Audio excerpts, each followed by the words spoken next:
Welcome back. Arik Explorer, a new travel package, has been introduced by Arik Air, the airline described as West Africa's largest carrier. At the formal launch in Lagos, Arik Explorer, an online platform and subsidiary of Arik Air, will offer value-added service with hotels and car hire services along airline seats. The managing director of Arik Explorer, Mr. Kencho Omajafo, said the strategy of the company revolves around the need to provide quality service to various customers, and the site will welcome customers from Monday, December the 22nd, 2014. 8 years after it began operations, Nigeria's flag carrier Arik Air says it's time to expand its horizon in the travel business. And here at its headquarters in Lagos is a formal announcement that Arik Explorer is born. The new baby is a travel package product which incorporates airline seats with hotels and other options like car hire. For instance, somebody wants to go to Dubai for like a 2 or 3 or 5 nights to Dubai. We can manage the whole process from the visa to the flights, to the hotels, to the car hires and the excursions when they get to Dubai. Arik Explorer is a company or a subsidiary of Arik Air, which is a company incorporated in 2013. The aim of this company is to give our guests added services. Arik Explorer seeks to provide quality service to the numerous target customers with a view to fully satisfying their needs. And as the travel package makes its debut online, Arik is not going alone, but with a tested and trusted digital partner. The Mobiashara platform is a first-of-its-kind hotel inventory management system that allows a hotel to put their rooms and all of their operations online. It provides them an online booking portal that they can use for their own website, or if they don't have their own website, we provide one for them. Arik Explorer will offer travel packages at 2 levels, premium and affordable. The offering will be both for outbound and inbound travel from Lagos and other destinations serviced by Arik Air. The helmsman of the subsidiary company says there's more. Now they can go on to arikexplorer.com and book their flights and also book a hotel. Like I said earlier, we've got at the moment 500 hotels on that portal now. We're looking to build this to at least 3,000 to 4,000 in the next year. As this package rolls up, Arik Explorer says it's committed to establishing a reputation as a specialty provider of city adventure travel and excursions to its numerous guests while flying the flag of its mother company, Arik Air. Bukola Joe Oketsumbi, Channels Television News. The holiday season brings family and friends together to celebrate and spread good cheer. It also comes with lots of opportunities for meet and greets, eating and drinking. Now, how do you overcome the temptations of overindulgence? Find out a few tips on our Focus on Health tonight, put together by our correspondent Yomi Otaigwe.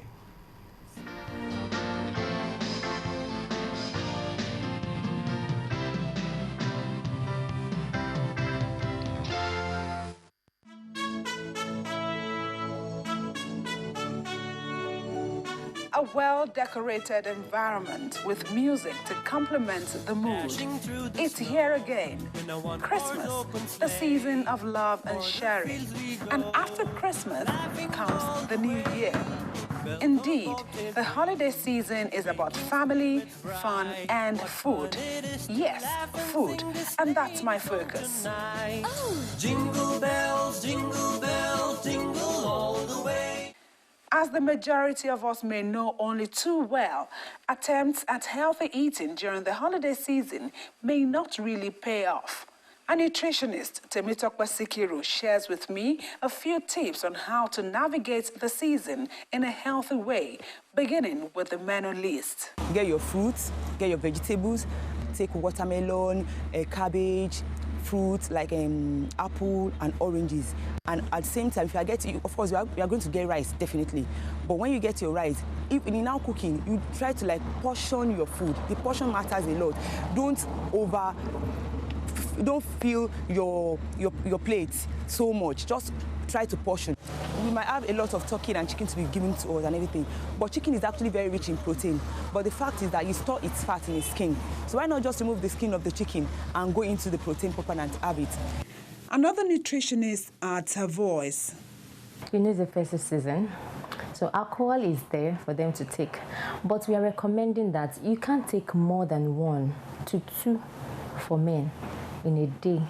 And this festive season, make sure you abide by that. For women that takes alcohol, it's not so advisable, but never go beyond 1 bottle in a day. It's not hard to understand why people fall into the trap of overindulgence during festive seasons. Almost everywhere you go, there's somebody waiting to offer you a drink or something to munch, but you have to know where to draw the line. By the time you go to house A, you take something, house B, picking it all around, and lead to indigestion because you won't allow one to digest before you take the other one. And aside from that, it's also a risk factor for obesity. You might be eating too much and gaining more weight. And obesity, as you know, is a risk factor for having cardiovascular diseases like stroke and hypertension, even diabetes. So it might be that you enjoy the festive season, but you are setting the background for other diseases to come around. So we need to be very careful. For people who are on medication, the diabetic patient and the hypertensive patient, I'm sure that the diabetic patient are always in place on DM diet. Hypertensive patient, they are already on low salt diet. Now, just for them to continue with their diet, as in diet modification, but at the same time, just for them to have a fun of this season, they should still continue to take their medication. At the same time, now, spice up their food a bit with vegetables. Food and drinks will always be a major part of the holiday season, and there's certainly nothing wrong in that. What to watch out for is overindulgence and its likely negative after effects. Yomi Otaibu reporting for Channels Television News.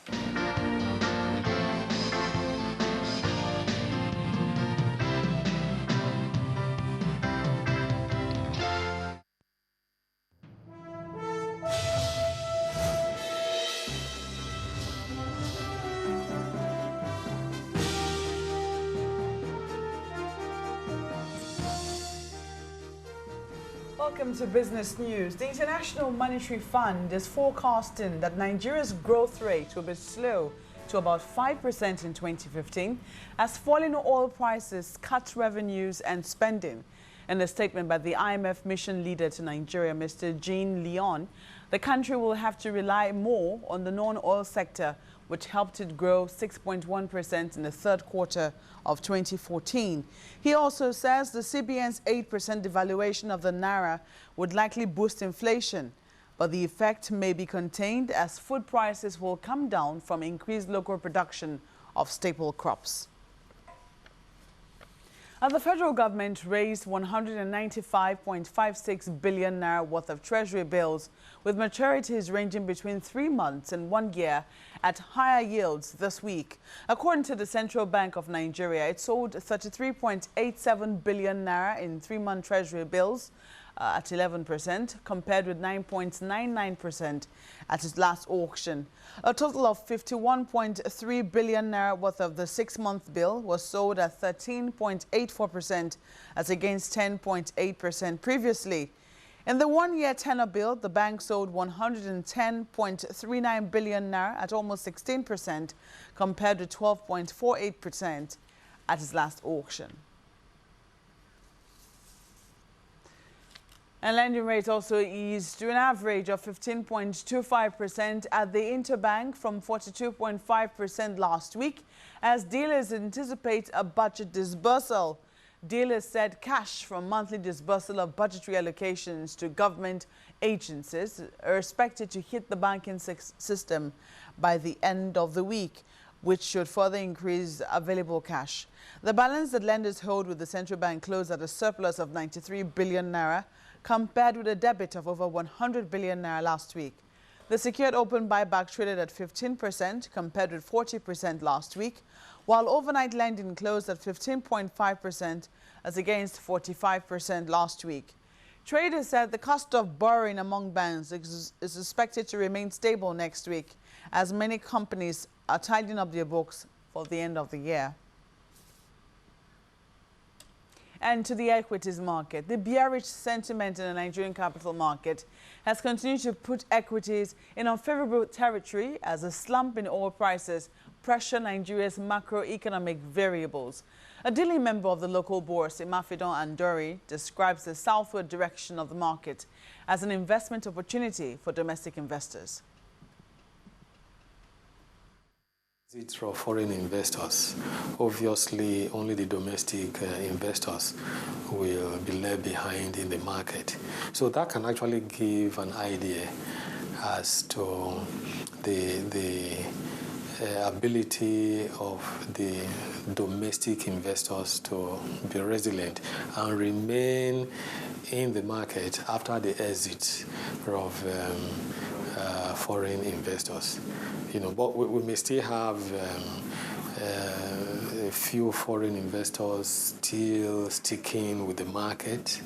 But obviously, most of the foreign investors are funds with hot money that are not likely to be resilient, who will bail out if a situation becomes unfavorable.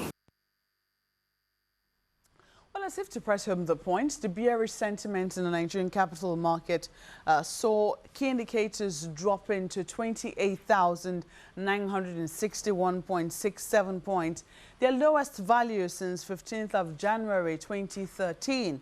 However, the bulls returned aggressively in the last two sessions, particularly on Friday, with a 3.40% increase, pushing the market to its highest single-day gain since the 5th of January 2011. Market breadth improved as 23 gainers and 51 losers were recorded, compared to 10 gainers and 68 losers posted last week. The three top appreciators for the week all had gains of less than 1 naira each. On the flip side, Seplat was the heaviest loser with 59 naira 81 kobo. And when the closing bell rang, a total of 5.41 billion shares valued at 46.47 billion naira were traded in 22,986 deals. And that's a wrap on business news tonight. Olumide will be back with the rest of the news at 10.